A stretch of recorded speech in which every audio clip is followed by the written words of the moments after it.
Discarded सारे notes किसी subject के and made them again from a different source and sir पहले दोनों अटेम्प्ट्स में टाइम मैनेजमेंट नहीं हो पाया which was a strange thing for me. I realise जो मैं पहले अटेम्प्ट में शायद रियलाइज ही नहीं कर पाया कि मेरे साथ ये भी गड़बड़ हुई है, वो मेरे को दूसरे अटेम्प्ट में दोबारा से रियलाइज हुआ कि आई did not have any excuse. तो जो फीलिंग शायद मैंने फर्स्ट फेलियर के बाद नहीं फील करी, वो इस बार मैंने पूरी फुल फील की के what if again after doing everything right, after working so hard in last 6 months, what if the same thing happens again, what if I again miss the cut off by 1 or 2 marks।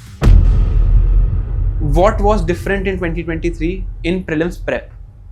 Ji sir, तो as I mentioned earlier, first one was gap filling. I think सितंबर अक्टूबर में मैंने mains लिखा था, उसके बाद 2 महीने में कुछ नहीं पढ़ा। Then 2 months you took a break. हाँ ठीक है, तो फिर जनवरी 2023 से आपने दिसंबर जनवरी से आई स्टार्टेड, और थोड़ा जल्दी इसलिए क्योंकि लास्ट टाइम नहीं निकला था and I had a lot of things to do. Right, तो फिर मैंने गैप फिलिंग स्टार्ट की, इकोनॉमिक्स की प्लेलिस्ट, क्लासेस, स्टैंडर्ड सोर्सेज से दोबारा नोट्स बनाए।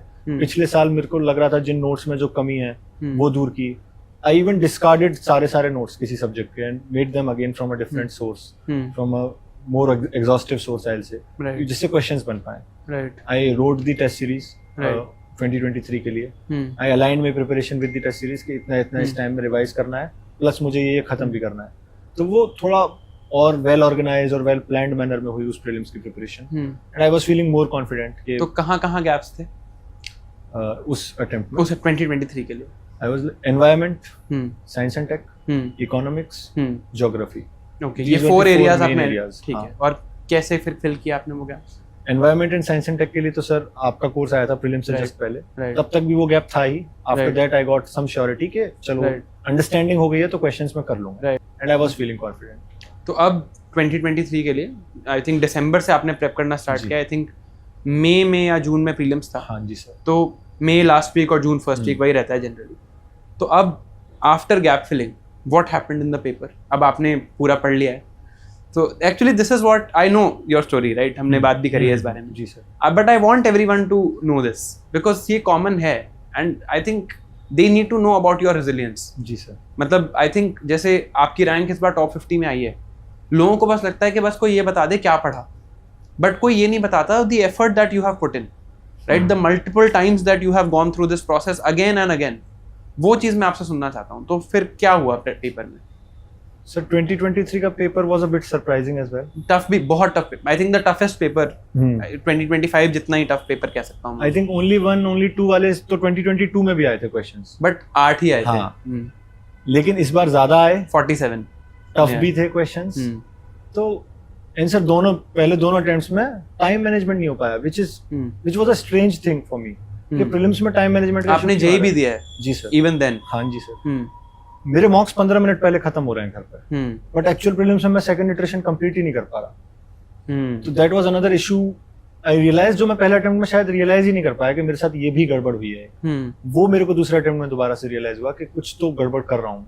आई थिंक वहां पर मतलब just you can tell me if this is true और नॉट। आई थिंक वहां पर जैसे बिल्कुल सिंपल चीजें भी होती है ना, राइट टू प्राइवेसी, आर्टिकल 21 सबको पता है, बट वहां पर बबल करने में ना जैसे वो 5 सेकंड में हो नहीं पाता। वहां पे उतना ही, वहां पर फिर भी थोड़ा सा हेजिटेशन, एक बार डबल चेकिंग, सेल्फ डाउटिंग थोड़ा हो ही जाता है, because it's a big day, it's a life altering event.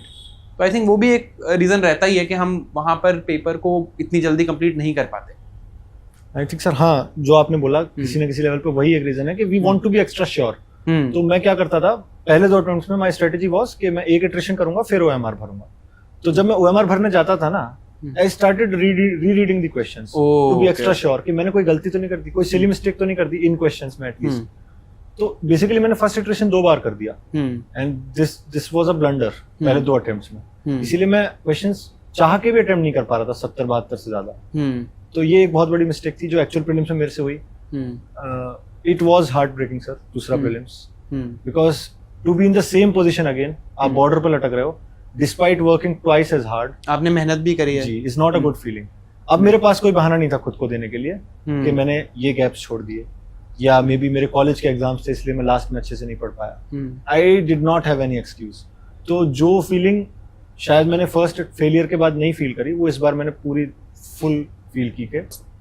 तो जब आपने फिर 2024 के प्रीलिम्स के लिए प्रिपरेशन करी जी, तो you were doing well in the test. तो अब जब आप गए प्रीलिम्स देने 2024 का, was that anxiety there this time? I'm like 2 bar you have not made it. इस बार क्या लग रहा था एग्जाम हॉल में? एग्जाम हॉल में घुसने से पहले तक तो थी सर एंजाइटी, आई विल से लग रहा था what if again after doing everything right, after working so hard in last 6 months, what if the same thing happens again, what if I again miss the cut off by 1 or 2 marks.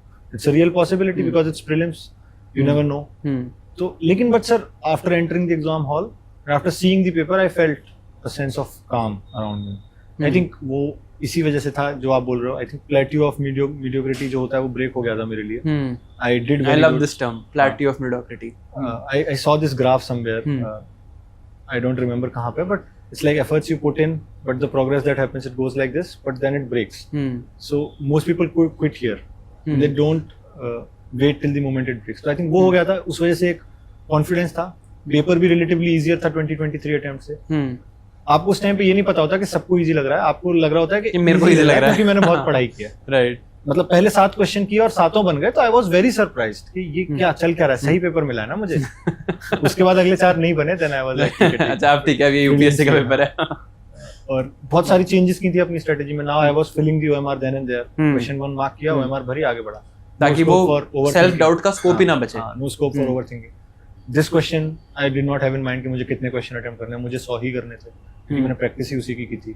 Daily test दिए थे, तो I had developed that what to say different terms people use, but that logical guessing ability कि अगर नहीं आता question तो कैसे उसके आंसर तक पहुंचना है. उन 4 में से ही एक तो आई थिंक वो भी है कि डरना नहीं है. हाँ, मतलब ऐसे बहुत बार होता है, क्वेश्चन देखा बड़ा सा है, मान लो फाइनेंस कमीशन पे क्वेश्चन है और मैंने फाइनेंस कमीशन नहीं पढ़ा है, तो मैं आगे देखूंगा ही नहीं क्वेश्चन में क्या है.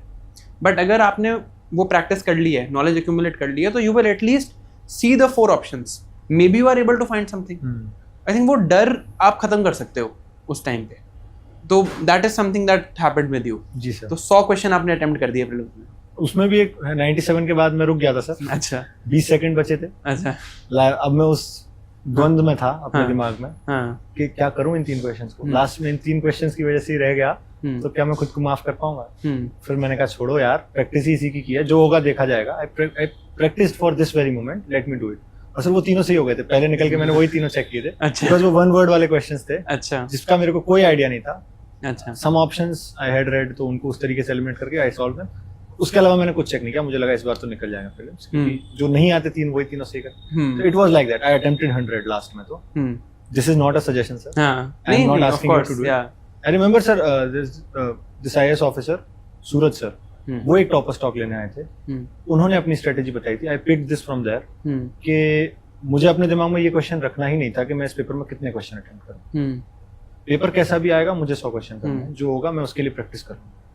वो चीज वहां से ली. और उनके सेशन से जो दूसरी चीज मैंने ली थी, ये सेट के मतलब उस सेशन के बाद मैंने डिसाइड कर लिया था कि मैं शायद 6 अटेम्प्ट भी लिख दूं इस एग्जाम के. अगेन दिस गोज, क्यों ऐसा क्यों लगा? What you tell. ऐसा सर इसीलिए लगा because I started feeling after doing very good there in FRC, I started feeling कि मेरा निकल जाएगा ये एग्जाम. I have what it takes to become a civil servant. अलग अलग स्टेजेस इस एग्जाम के आपकी पर्सनैलिटी में जो ढूंढ रहे हैं, मेरे पास वो चीज है, ऐसा मुझे लगना फील हो गया था. तो मेरे को बस कोई रिग्रेट नहीं चाहिए था सर. आई थिंक मैंने खुद को यही बोला था कि मैं शायद फेलियर पचा लूं, बट रिग्रेट डाइजेस्ट नहीं कर पाऊंगा आगे अपनी लाइफ में. मतलब आई कैन नॉट से टू माई चाइल्ड बाद में कि एक और अटेम्प्ट लिख दिया होता तो तेरा पापा आईएएस बन गया होता. वो नहीं चाहिए था मुझे अपनी जिंदगी में. आई रिमेंबर सर 2023 प्रीलिम्स के बाद आपकी एक वीडियो आई थी जिसमें आपने बोला था कि एक बार बैठ के पेरेंट्स से डिस्कस कर लो, उनको बता दो कि मेरा नहीं होगा तो क्या, वो तो क्या आप सॉल्व कर लो. आई थिंक वो हो गया था, इसीलिए मैंने खुद के लिए. आई थिंक वो uncertainty is the biggest fear of Mankind, right. मतलब अनसर्टेनिटी हटा लो. जैसे आपको मैंने पूछा एंड आई न्यू, जैसे आप बात भी कर रहे हो कि the first answer was going to be CAT, क्योंकि आप 2 बार उसको मेंशन कर चुके हो. आई न्यू कि यार कैट ही होगा इसके बाद, मतलब अगर नहीं हुआ तो मेरे को पता है मुझे कैट देना है. That certainty you know takes away a lot of fear. But अगर वो सर्टेनिटी ना हो कि मैं दे दूंगा, नहीं हुआ तो पता नहीं, then it creates a problem.